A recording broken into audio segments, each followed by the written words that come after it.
अस्सलाम वालेकुम जी बेटा, क्या हाल है? ठीक ठाक, अच्छे हैं जी। अच्छा बेटा, तो आज हम शुरू करेंगे नेक्स्ट चैप्टर यानी चैप्टर नंबर 4, जिसका नाम है वर्क एंड एनर्जी। और ऑनलाइन क्लासेस में बेटा हम स्मार्ट सिलेबस जो पेशावर बोर्ड की तरफ से है, हम उन्हीं टॉपिक को पढ़ेंगे बेटा, जो कि आपके पेपर में इंक्लूड होगा बेटा। तो शुरू करते हैं chapter number 4, work and energy. Work and energy में हमारा पहला टॉपिक होगा वर्क। जी बेटा, जब हम लफ्ज यूज करते हैं वर्क, यानी when we use work, word use करते हैं वर्क, तो इसके 3 मीनिंग होते हैं हमारे पास। यानी आमतौर पर वर्क को हम 3 तरीकों से डिफाइन कर सकते हैं। एक हमारे पास ऑर्डिनरी वर्क होता है, एक मैथमेटिकली वर्क, और एक हमारे पास फिजिकली। ऑर्डिनरी वर्क हमारे पास क्या होगा, यानी फॉर एग्जांपल एक बंदा कोई मेंटल काम कर रहा है, कोई फिजिकल काम कर रहा है। मेंटल और फिजिकल काम में हमारे पास रीडिंग, काउंटिंग, रिसाइटेशन और रिसीविंग एटसेट्रा एटसेट्रा। यानी एक बंदा काउंट कर रहा है, पढ़ रहा है, रिसाइट कर रहा है, यादाश्त कर रहा है बेटा। कोई चीज़, कोई औरत जो है वो कपड़े सी रही है, तो ये हमारे पास फिजिकल और मेंटल वर्क की एग्जांपल है। फिर हमारे पास मैथमेटिकली वर्क डन। तो mathematically meaning of work done हम कहते हैं बेटा कि according to physics the dot product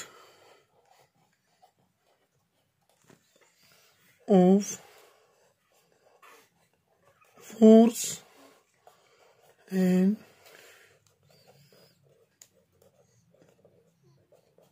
displacement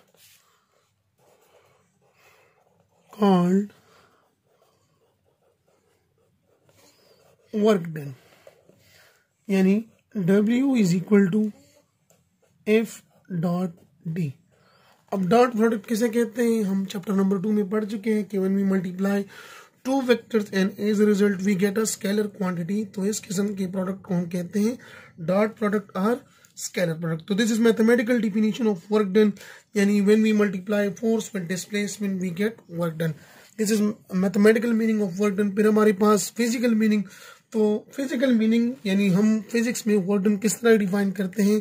consider, हम कहते हैं बेटा कि if this is a body, हमारे पास एक बॉडी है बेटा, and we apply a force on this body in this direction, and as a result this force displaces the body in its own direction through a distance or through displacement d. तो we say work is done। यानी हम कहते हैं बेटा when a force is applied on a body and it displaces the body in its own direction, we say work is done। यानी लिखते हैं बेटा when a force is applied on a body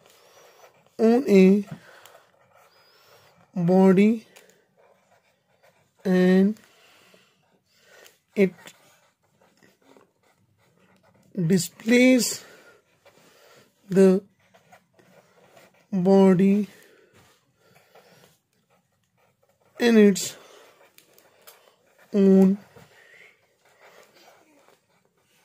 own direction, work is said to be done. यानी according to physics हम work done किस तरह define करते हैं कि जब किसी बॉडी पर फोर्स अमल पजीर हो और वो उस बॉडी को अपने ही डायरेक्शन में डिस्प्लेस कर दे, तो वी से वर्क इज डन। यानी वर्क की हमने 3 मीनिंग पढ़े। ऑर्डिनरी मीनिंग हमारे पास क्या होती है, मैथमेटिकल मीनिंग क्या होती है, और फिजिकल मीनिंग हमारे पास क्या होती है। जी बेटा, हम जानते हैं बेटा कि फोर्स और डिस्प्लेसमेंट चूंकि वेक्टर क्वांटिटी है, तो वेक्टर्स हमारे पास डिफरेंट एंगल पर एक दूसरे से रखे जा सकते हैं। वेक्टर्स पैरेलल भी हो सकते हैं, एंटी पैरेलल भी हो सकते हैं, परपेंडिकुलर भी हो सकते हैं। और हम जानते हैं जब वेक्टर्स की हमारे पास डायरेक्शन चेंज होती है तो इनका रिजल्ट भी चेंज होता है। तो इसी वजह से हम वर्क की कोर डिफिनेशन भी लेते हैं। यानी हम कहते हैं, सुनो बेटा, लिख लो, अपने साथ में लिख भी दूंगा कि work is defined as the product of the component of force acting along the displacement and the magnitude of displacement is called work done। यानी हमारे पास वर्क डन को हम इस तरह डिफाइन कर सकते हैं कि the product of the component of force acting along the displacement. For example मैं कहता हूं बेटा this is a body of mass m, ये हमारे पास एक बॉडी है जिसका मास m, इस पर एक बंदा इधर फोर्स एक्सर्ट कर रहा है, यानी इसे अपनी तरफ अट्रैक्ट कर रहा है इन दिस डायरेक्शन। तो हम कहते हैं बेटा ये बॉडी इस तरह मूव करेगी, यानी this will be it's displacement, और ये हमारे पास फोर्स होगा। फोर्स के हमारे पास दो कंपोनेंट होंगे, एक वर्टिकल कंपोनेंट और एक horizontal component. Vertical component along y axis, horizontal component along x axis, यानी f sin theta is along y axis and f cos theta is along x axis। तो definition जो मैंने लिखी बेटा कि work is defined as the product of the component of a force acting along the displacement, यानी in this case force का वो component जो कि the component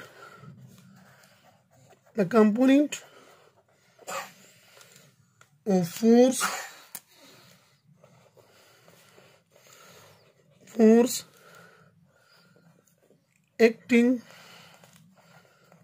along displacement d। In this case ये कौन सा कंपोनेंट है बेटा, f cos थीटा, यानी that is f cos theta. और मैग्नीट्यूड ऑफ डिस्प्लेसमेंट यानी हमारे पास d, इसके प्रोडक्ट को भी हम कहते हैं वर्क डन, यानी we say w is equal to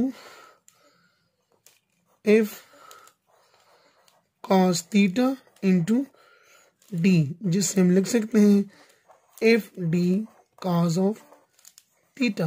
और हमारे पास चैप्टर नंबर 2 स्केलर प्रोडक्ट में भी हम पढ़ चुके हैं कि a dot B is equal to A B cos theta. तो मैथमेटिकल डिफिनेशन में भी हम लिख सकते हैं कि F dot D is equal to F D cos of theta, यानी हम कह सकते हैं बेटा कि इन this case d cos theta is along force और f cos theta is along the displacement. यानी वो कंपोनेंट चैप्टर 2 में मैं आपको बता चुका हूं कि एक वेक्टर और दूसरे वेक्टर का वो कंपोनेंट जो कि पहले वेक्टर के along हो, यानी दोनों हमारे पास एक ही डायरेक्शन में हो बेटा। तो this is all about the definition of work done बेटा। उम्मीद है समझ आ गई होगी, इट्स अ सिंपल थिंग जी। आगे बढ़ते हैं हमारे पास कि वर्क डन पॉजिटिव हो सकता है, नेगेटिव हो सकता है और जीरो हो सकता है। तो किस केस में हमारे पास वर्क डन पॉजिटिव होगा, किस केस में वर्क डन हमारे पास नेगेटिव होगा और किस केस में वर्क डन हमारे पास मिनिमम और जीरो वर्क डन होगा बेटा। तो पहले हम पढ़ते हैं पॉजिटिव वर्क डन और मैक्सिमम वर्क डन। तो याद रखो बेटा because as work done is the dot product of force and displacement, और हम पढ़ चुके थे कि डॉट प्रोडक्ट मैक्सिमम कब होगा, जब हमारे पास दो वेक्टर्स पैरेलल हो। In this case work done यानी W is equal to F dot D।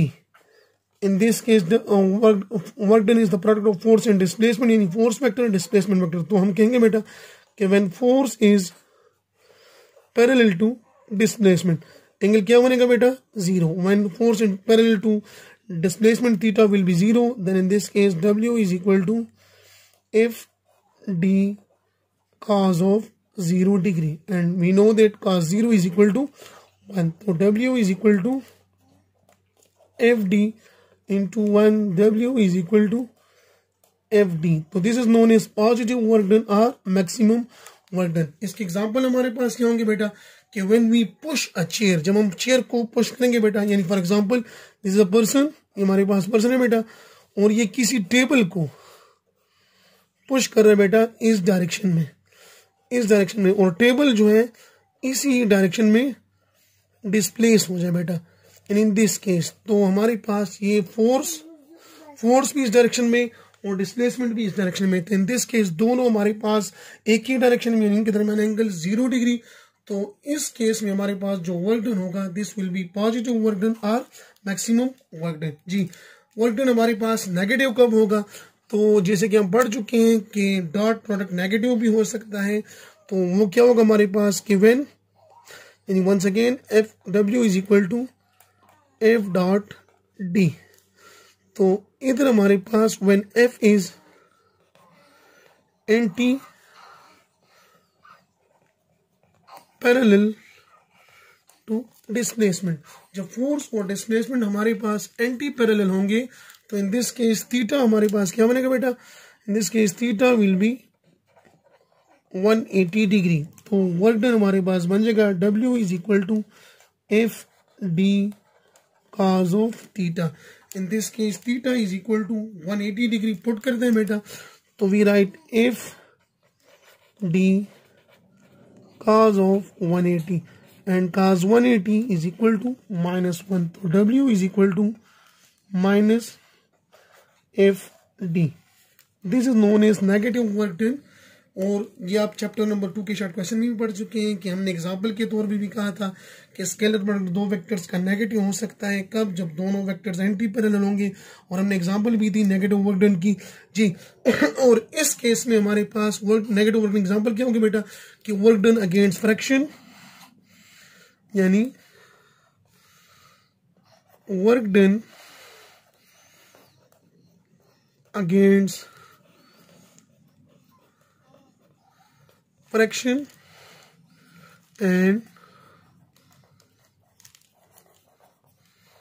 work done against gravity। दोनों केसेस में बेटा होता क्या है, फॉर एग्जांपल इसी केस को हम लेते हैं।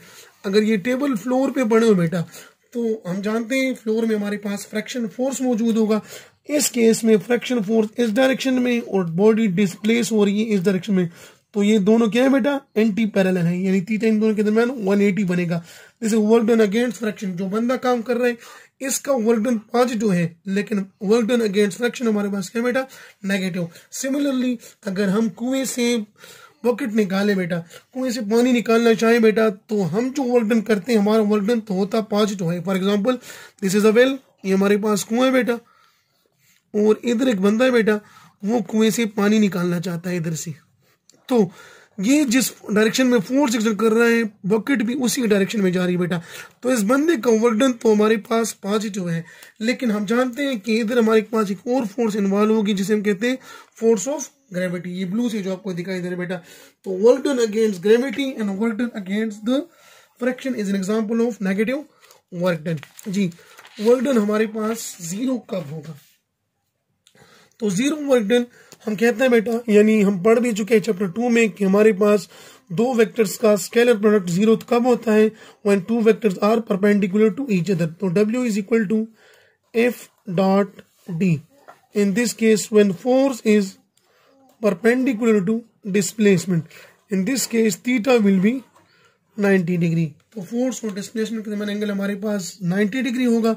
तो we write W is equal to F.D cos of 90 degree. और हम जानते हैं बेटा कि F cos 90 is equal to 0, तो W is equal to FD into 0 which implies work done is equal to 0।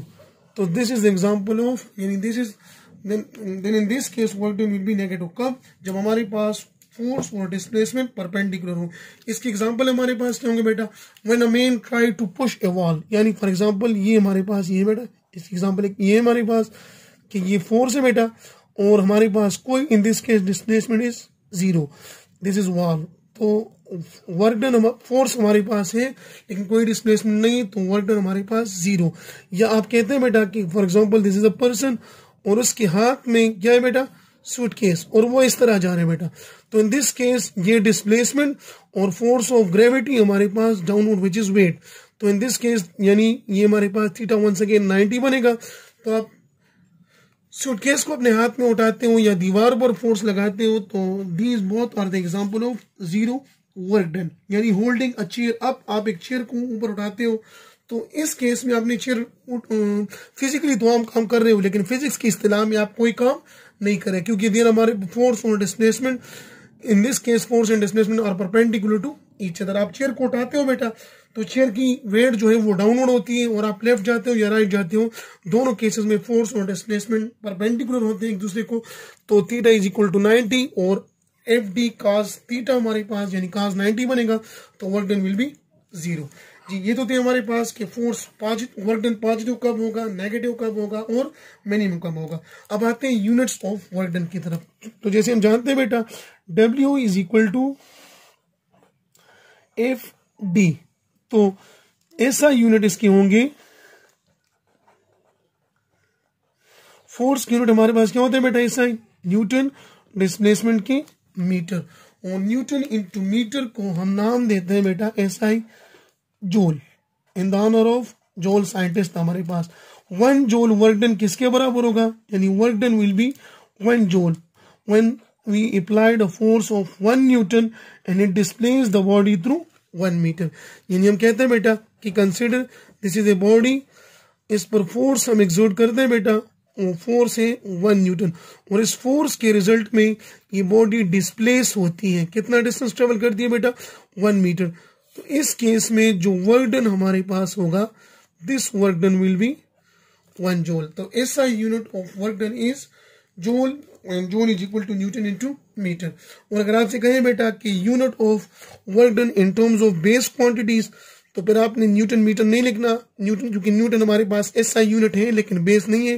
Newton in terms of base units kg, metre per second square और metre अपनी जगह पर, यानी इधर से हमारे पास आएगा बेटा केजी मीटर स्क्वायर पर सेकंड स्क्वायर।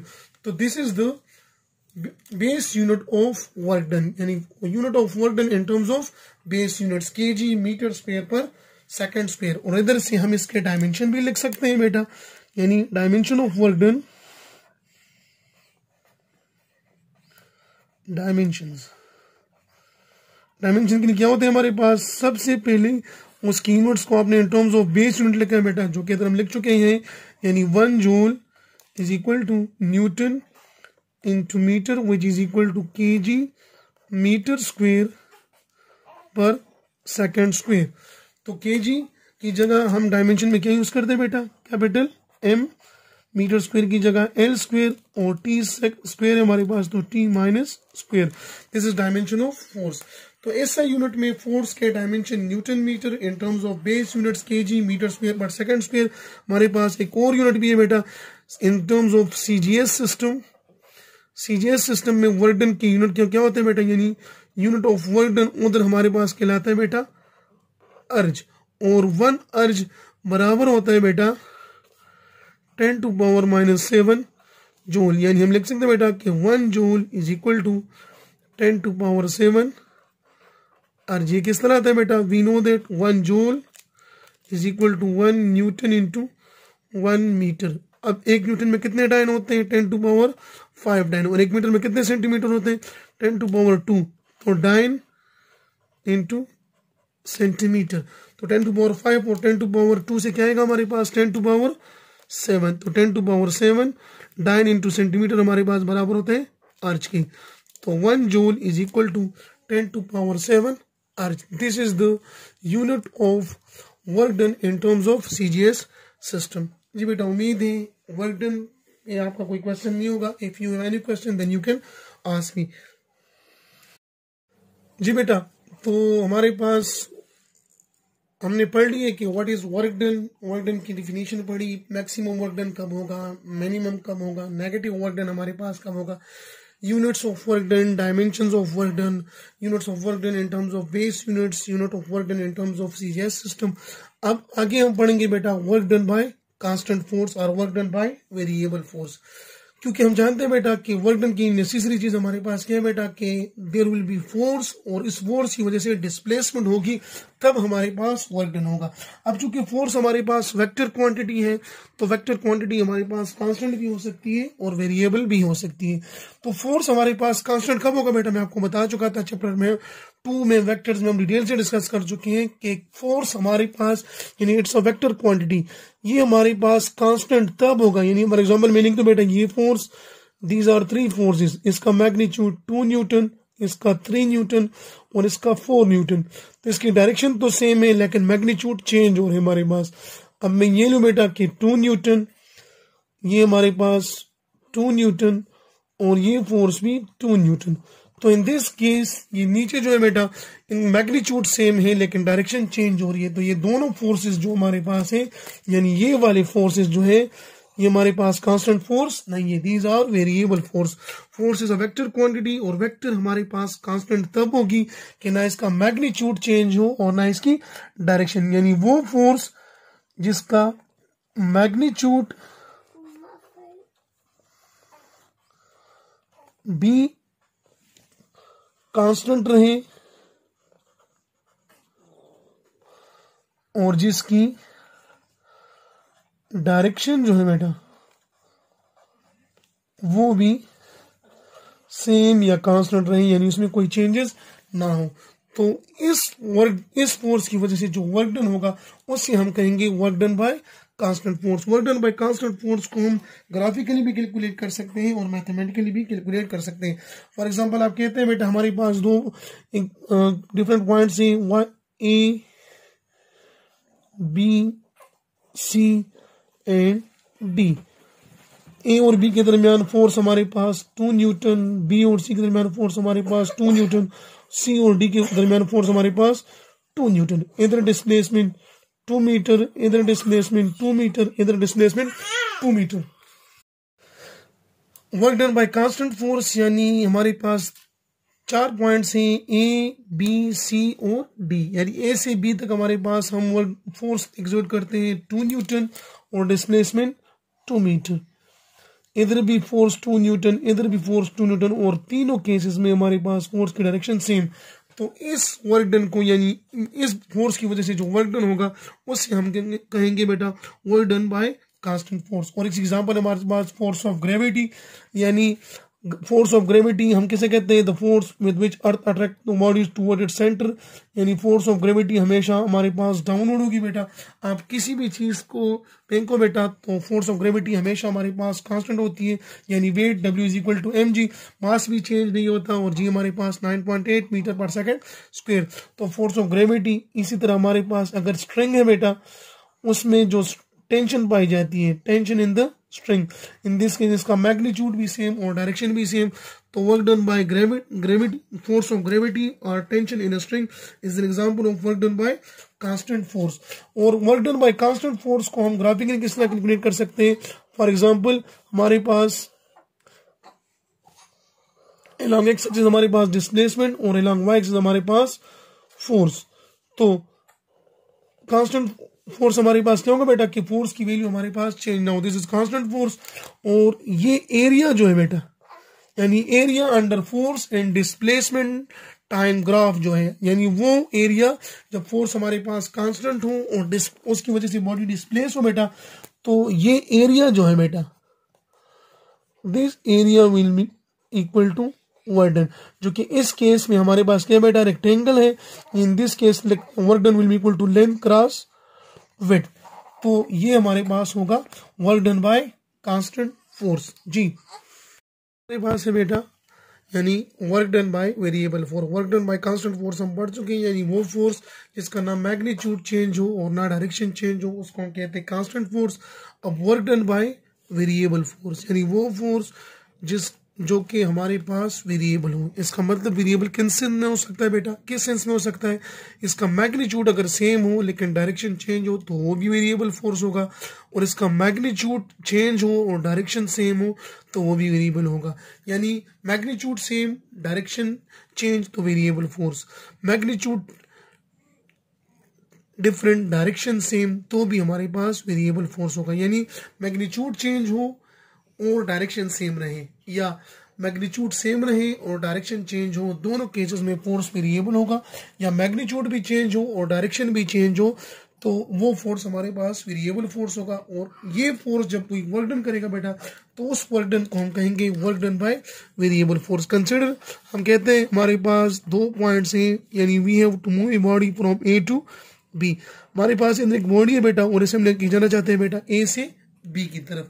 तो हमारे पास डिफरेंट, फॉर एग्जांपल डिफरेंट लोग आते हैं बेटा, ए से बी हमारे पास बहुत बड़ा बात है, बहुत बड़ा रास्ता है बेटा, और मेरे पास 10 स्टूडेंट्स हैं बेटा, और 10 स्टूडेंट्स को मैं कहता हूँ बेटा कि इस बॉडी को इधर से लेके जाओ और बी तक ले जाओ बेटा। तो फर्स्ट पर्सन आता है बेटा और वो बॉडी को ए से लेके जाता है, इधर तक आता है, और ये इसकी होती है फोर्स F1, और इसने जो डिस्प्लेसमेंट ट्रेवल की है बेटा वो है हमारे पास D1। फिर हमारे पास दूसरा स्टूडेंट आता है बेटा, इसकी फोर्स की डायरेक्शन हमारे पास ये होती है F2, और डिस्प्लेसमेंट हमारे पास इसकी D2। नेक्स्ट हमारे पास ये होता है बेटा F3 और ये डिस्प्लेसमेंट D3, और ये सिलसिला कंटिन्यू रहे बेटा इधर तक Fn और डिस्प्लेसमेंट हमारे पास Dn, यानी इन दिस केस n हमारे पास 10 के बराबर है। तो ये 10 फोर्सेस हमारे पास, यानी 10 स्टूडेंट्स जो बेटा इनका फोर्स का मैग्नीट्यूड चेंज और इनकी डायरेक्शन चेंज तो इस केस में ये जो वर्क डन परफॉर्म करेंगे, इस वर्क डन को हम कहेंगे work done by variable force. और ये वर्क डन बराबर किसके होगा, यानी total work done will be equal to W1 plus W2 plus W3 plus up to WN, यानी WN plus W1 plus W2 plus W3 plus W4 plus up to WN। तो W1 हमारे पास बराबर होगा, किसके बराबर होगा बेटा, F1 D1, W2 बराबर होगा F2 D2, W3 बराबर होगा F3 D3 plus up to FN DN, यानी तमाम फोर्सेस का sum into sum of displacement. इस केस में हमारे पास जो वर्क डन हम कैलकुलेट करेंगे बेटा, इस वर्क डन को हम कहते हैं work done by variable force. यानी अगर इसको मैं कंप्लीटली लिखूं बेटा, तो we will write the total work done in this case will be equal to Fi dot DI, where I starts from 1 up to N, या F डॉट DI हमारे पास DI cos theta के बराबर होगा, तो I from 1 up to N Fi DI cos of theta. और इस work done को अगर हम ग्राफिकली रिप्रेजेंट करना चाहें बेटा, तो ये हमारे पास डिस्प्लेसमेंट, ये हमारे पास फोर्स, तो इन दिस केस ये हमारे पास होगा curve of work done by variable force. यानी इस केस पर ये हमारे पास फोर्स की वैल्यू, ये डिस्प्लेसमेंट, डिफरेंट सेगमेंट पर हमारे पास डिफरेंट वर्क डन होंगे, डिफरेंट डिस्प्लेसमेंट, इनको हम कैलकुलेट करेंगे बेटा, तो we can find the total work done. यानी this, let's say this is F1, this is F2, this is F3 और ये हमारे पास FN, तो D1 D2 D3 और ये हमारे पास कंटिन्यू रहेगा तो अप टू DN। तो तमाम फोर्सेस हमारे पास वेरिएबल फोर्सेस हैं, यानी किसी जगह पर फोर्स की मैग्नीट्यूड चेंज हो रही है, किसी जगह पर डायरेक्शन, और किसी जगह पर मैग्नीट्यूड भी चेंज हो रहा है और डायरेक्शन। तो वो फोर्स जिसका मैग्नीट्यूड और डायरेक्शन दोनों चेंज हो या इनमें से एक चेंज हो, उससे हम कहते हैं वर्क, ये फोर्स जब वर्क डन करेगा बेटा, उससे हम कहते हैं work done by variable force. यानी फॉर एग्जांपल हमारे पास रॉकेट जो है बेटा, वो ऊपर जाता है बेटा, तो होता कि हमारे पास रॉकेट जैसे ही ऊपर पहुंचता है बेटा, उसमें गैस कम होता जाता है बेटा, और जितना वो ऊपर जाएगा हमारे पास वो फोर्स जो है वो वेरिएबल होता जाएगा बेटा। तो रॉकेट में जो फोर्स इन्वॉल्व होता है वो फोर्स हमारे पास होता है वेरिएबल फोर्स। जी बेटा, तो this is all about work done by constant force and work done by variable force. Now if you have any question then you can ask me. जी बेटा, इंशाल्लाह नेक्स्ट लेक्चर जो हमारा होगा बेटा, वो होगा work done in gravitational field. और gravitational field, work done in gravitational field में को डिटेल में पढ़ने से पहले हम एक और भी चीज पढ़ेंगे बेटा, जिसे हम कहेंगे कंजर्वेटिव फील्ड। यानी work done by gravitational field, यानी work done in gravitational field में टॉपिक पढ़ने से पहले हम एक और टॉपिक पढ़ेंगे कंजर्वेटिव फील्ड की। कंजर्वेटिव फील्ड किसे कहते हैं।